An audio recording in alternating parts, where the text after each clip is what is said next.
Hello students, now chapter 4, Be Creative. Question is there, how did Sudha Chandran became an inspiration for many? कि सुधा चंद्रन कैसे औरों के लिए प्रेरणा बन गई? तो answer is there, Sudha Chandran is a Keralite classical dancer. She met with an accident when she was 16 years old.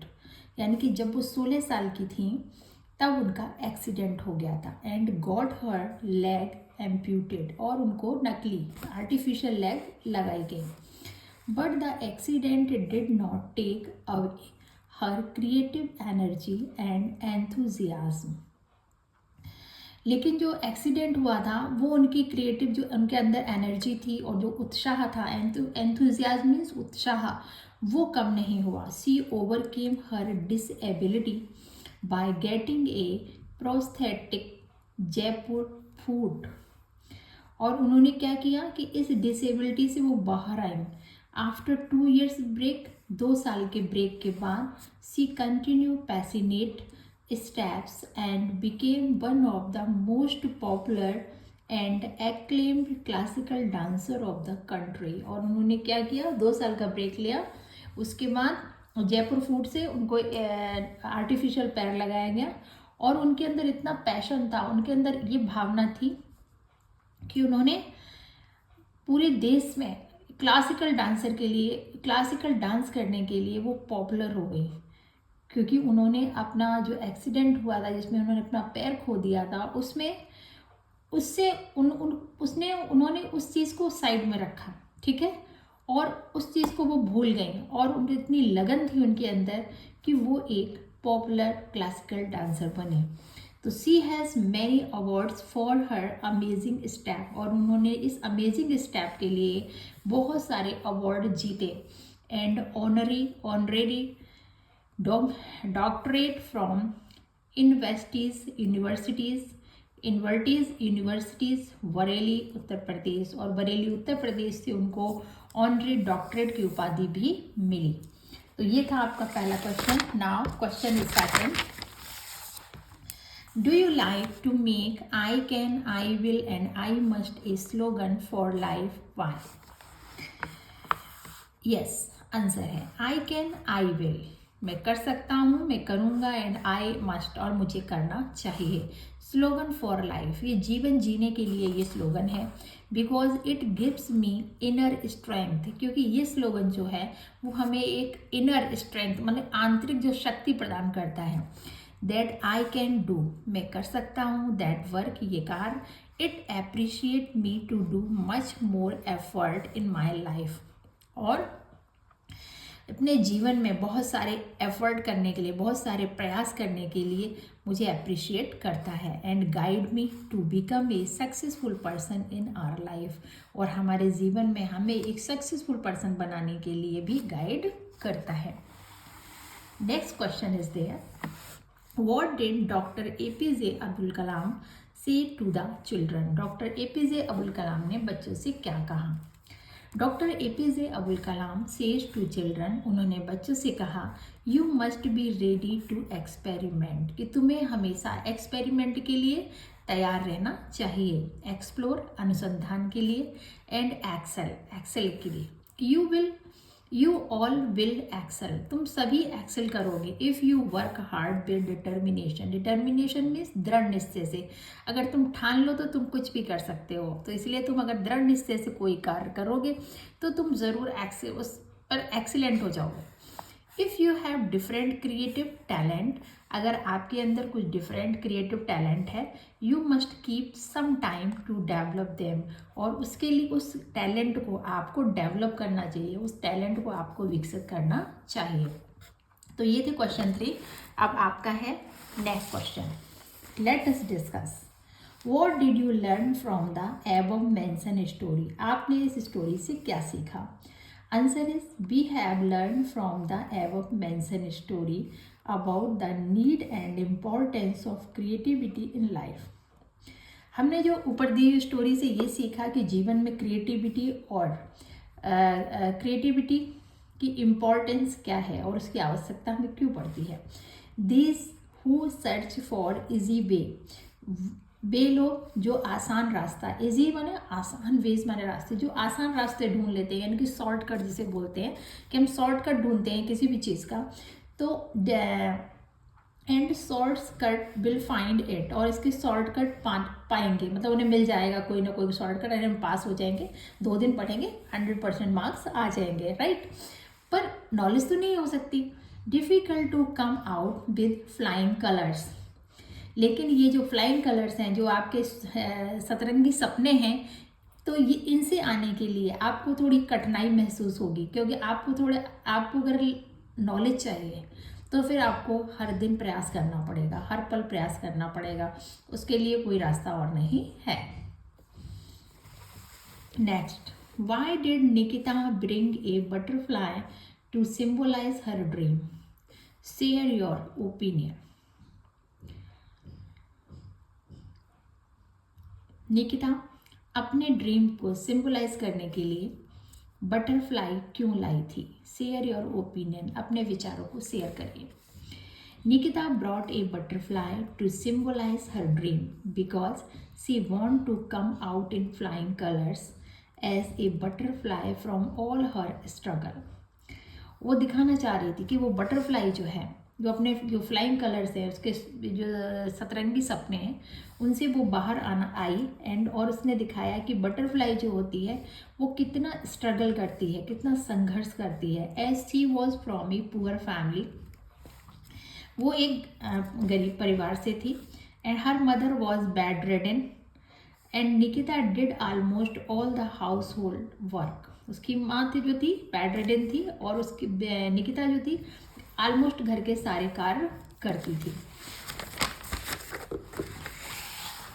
अब ये आपका है, let us remember optimism is the faith that leads to achievement, nothing can be done without hope और confidence.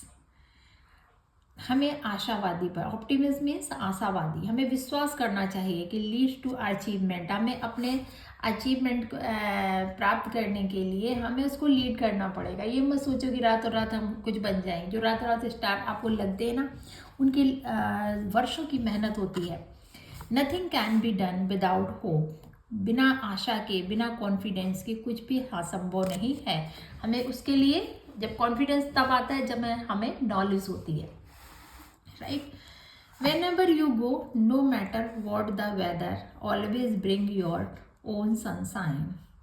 जहाँ भी आप जाते हो, ये मतलब नहीं है कि मौसम क्या है, always bring your own sunshine। इसका मतलब ये है कि देखो, आपको बताएं, जैसे मान लो वर्ल्ड कप चल रहा है, ठीक है, बारिश हो रही है, प्लेयर्स खेल रहे हैं, ठीक, राइट। अब अगर प्लेयर्स हार जाते हैं तो भले ही वो कहें बारिश हो रही थी ये वो, पर नहीं, अगर वो जीत जाते हैं तो मैटर नहीं करता कि वहाँ बारिश हो रही थी, कि मैदान गीला था या क्या था, राइट। तो लिखा है ये एंटनी जेडी एंजेला ने, वर्क जॉयफुली एंड पीसफुली, हमेशा हर काम को एंजॉय करो। ये बोझ मत समझो कि अरे मुझे पढ़ना है, मुझे पास होना है, मुझे ये इतने % मार्क्स लाना है। जस्ट एंजॉय योर, क्योंकि ये सोचो कि हम कुछ सीख रहे हैं, हर दिन कुछ नया सीख रहे हैं। वर्क जॉयफुली एंड पीसफुली, काम हमें आनंद से और शांतपूर्वक करना चाहिए। Knowing that right thought and right effort will inevitably bring about right result. अगर आपने राइट थॉट, आपके विचार सही है, आपका राइट एफर्ट, प्रयास भी सही है, तो एक दिन आपको निश्चित आपको रिजल्ट भी सही मिलेगा, ज़रूर सही अच्छा रिजल्ट मिलेगा। नेक्स्ट है आपका लेट अस प्रे। ओ गॉड, अब आपका आएगा नेक्स्ट चैप्टर, राइट। चैप्टर है आपका 5, कॉन्सेंट्रेशन थ्रू मेडिटेशन। के मेडिटेशन के थ्रू हम अपने मन को कैसे कॉन्सेंट्रेट करें, एकाग्रचित्त करें। अब क्वेश्चन और आंसर है आपका, right 3 health benefits of silence. अब साइलेंस के 3 बेनिफिट्स कौन कौन से हैं?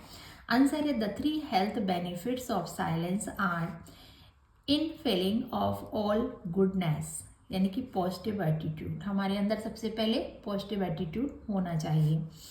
हेल्प इन सेल्फ अवेयरनेस, हमें अपने बारे में भी पता होना चाहिए, तभी हम, जब सेल्फ अवेयरनेस होगा, हर बार जानकारी होगी, तभी तो हम किसी की हेल्प कर सकते हैं। Interior and exterior, help to solve problem, और हमारा जो एटीट्यूड है वो प्रॉब्लम सॉल्विंग होना चाहिए, प्रॉब्लम क्रिएटिंग नहीं, या प्रॉब्लम स्ट्रेचिंग नहीं, कि प्रॉब्लम तो जरा सी हमने उसको बढ़ा चढ़ा कर दिया, मैं कैसे करूँगी, मैं तो परेशान हो गई, राइट। हमें कोई प्रॉब्लम है तो हम ये सोचें हम उसका सॉल्यूशन कैसे ढूंढ सकते हैं। नेक्स्ट है, how did the poor boy in the story learn to meditate. एक गरीब बच्चा मेडिटेट मतलब कैसे सीखता है। The poor boy in the story was intellectually weak. ये जो बच्चा होता है स्टोरी में, वो इंटेलेक्चुअल माने होता है बौद्धिक रूप से कमज़ोर होना, intellectually weak, but he wanted to meditate, पर वो मेडिटेशन करना चाहता था, and to become guru's disciple, और किसी गुरु का शिष्य बनना चाहता था। ही वॉज एडवाइज, उसे सलाह दी गई कि to take a gift for his guru, कि अपने गुरु के लिए गिफ्ट ले आए, एंड ऑफर हिम, और उसे ऑफर करे। One day when Guru was coming after his bath, this little boy fell on his feet. जब गुरुजी स्नान के बाद आ रहे थे तो वो बच्चा उन्हें बच्चा वो फील्ड में मिला, एंड क्राइड अलाउड सेइंग, और उसने ज़ोर ज़ोर से कहना शुरू किया, गुरु ब्लेस मी, मुझे वरदान दो। Guru felt very pity and sad, गुरुजी को बहुत दया आई और उन्होंने कहा, गॉड विल टीच यू, भगवान तुम्हें पढ़ाएगा। This boy meditated these words for 25 years. इस बच्चे ने क्या किया, 25 साल तक कठोर मेडिटेशन, मतलब ईश्वर में उसने समझ लिया गुरुजी ने कह दिया तो ये बात सत्य है, तो हमें ऐसा ही करना चाहिए कि हमें गॉड ही पढ़ाएगा। तो this is how he learn A meditate, और इस तरह से उसने कैसे शिक्षा प्राप्त की।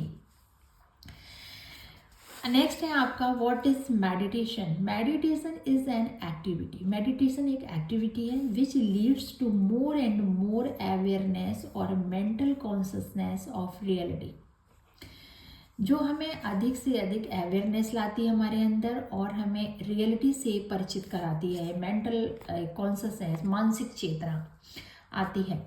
अवेयरनेस ऑफ सेल्फ, अपने बारे में अवेयरनेस है, अदर्स, दूसरों के बारे में, एंड गॉड के बारे में। इन वन वर्ड, एक शब्द में अगर हम कहें तो it can be defined as single minded concentration. तो हम इसे कह सकते हैं अपने माइंड को एकाग्रचित करना, ध्यान लगाना ये नहीं कि आप पूजा करते रहें। ध्यान लगाना मतलब आप स्टूडेंट हैं तो पढ़ाई करें, मन लगा के पढ़ाई करें और सोचें, क्योंकि हमें किसी गोल को अचीव करना है अपनी लाइफ में, right. Next question is there, why do you need meditation. आपको मेडिटेशन की क्यों ज़रूरत है। We need meditation because of the following reason. हमें मेडिटेशन की इन निम्न कारणों से ज़रूरत पड़ती है। It relaxes and purifies the mind, ये हमारे माइंड को रिलैक्स, आराम देता है और प्यूरिफाई, शुद्ध करता है बॉडी एंड सोल। हमारे माइंड, बॉडी एंड सोल को बिल्कुल ये मिला देता है कि हमें अपने जीवन में क्या गोल अचीव करना है, किसके बारे में सोचना है, और हम इसको कैसे प्राप्त कर सकते हैं। Next point is there, it builds up more positive attitude, ये हमारे अंदर पॉजिटिव एटीट्यूड बनाता है टुवर्ड सेल्फ, अपने लिए भी, अदर्स, दूसरों के प्रति भी, एंड लाइफ रियलिटीज, और जीवन की वास्तविकताओं से हमें कैसे हम उनको, चाहे प्रॉब्लम हो तो उनको सॉल्व कैसे कर सकते हैं, या अच्छी चीज़ें हैं तो हमारे अंदर क्रिएटिविटी है तो हम उसको सही तरीके से कैसे यूज कर सकते हैं। So they become very serene and peaceful, तो इस तरह से वो बहुत ही सीरीन और पीसफुल बन जाते हैं, यानी कि शांतपूर्ण। Next point, it improves physical and mental health, और इससे क्या होता है, मेडिटेशन से हमारी फिजिकल और मेंटल हेल्थ भी अच्छी रहती है। It illuminates the intellect and sharpens the memory, हमारी मेमोरी को भी शार्प करते हैं, तीव्र करते हैं, क्योंकि हम किसी चीज़ को एकाग्रचित होकर सोचेंगे तो हमारा मन, हमें कुछ भी देखें पर हमारे मन में ये चलता रहेगा कि नहीं मुझे पढ़ाई करनी है। और अगर हम अच्छे से पढ़ाई करेंगे तो हमें ये नॉलेज हम अचीव करेंगे, मार्क्स की बात नहीं कर रही हूँ, जो नॉलेज अचीव करेंगे वह फ्यूचर में भी बहुत काम आएगी। It increases the concentration power, और हमारे कॉन्सेंट्रेशन पावर भी बढ़ता है। नेक्स्ट है आपका why is meditation compared with curative medicine. Curative माने जिससे हमारा इलाज होता है, जो दवा है हमें दी जाती है, उसकी अपेक्षाकृत मेडिटेशन क्यों अच्छा माना गया। Meditation is compare to curative medicine. Meditation की तुलना एक क्यूरेटिव मेडिसिन से इसलिए किए गए जिससे हमारा इलाज होता है, because it promotes physical, mental and spiritual health. क्योंकि यहाँ पर फिजिकल, मेंटल और स्पिरिचुअल हेल्थ को ठीक करने के लिए बताया गया। It has ट्रेमेंडस influence. इसका एक अद्भुत, ट्रेमेंडस मीन्स अद्भुत, एक इन्फ्लुएंस, प्रभाव होता है ऑन पर्सनस लाइफ, व्यक्ति के जीवन में, एंड एक्टिविटी और उसकी एक्टिविटी में भी। Regular meditation helps to make one's life brighter and happier. Regular meditation करने से व्यक्ति की लाइफ हैप्पियर माने खुश होती है, और ब्राइटर और भी वो उन्नति करता है या ब्राइट बनता है। नेक्स्ट है आपका चैप्टर है आपका 6।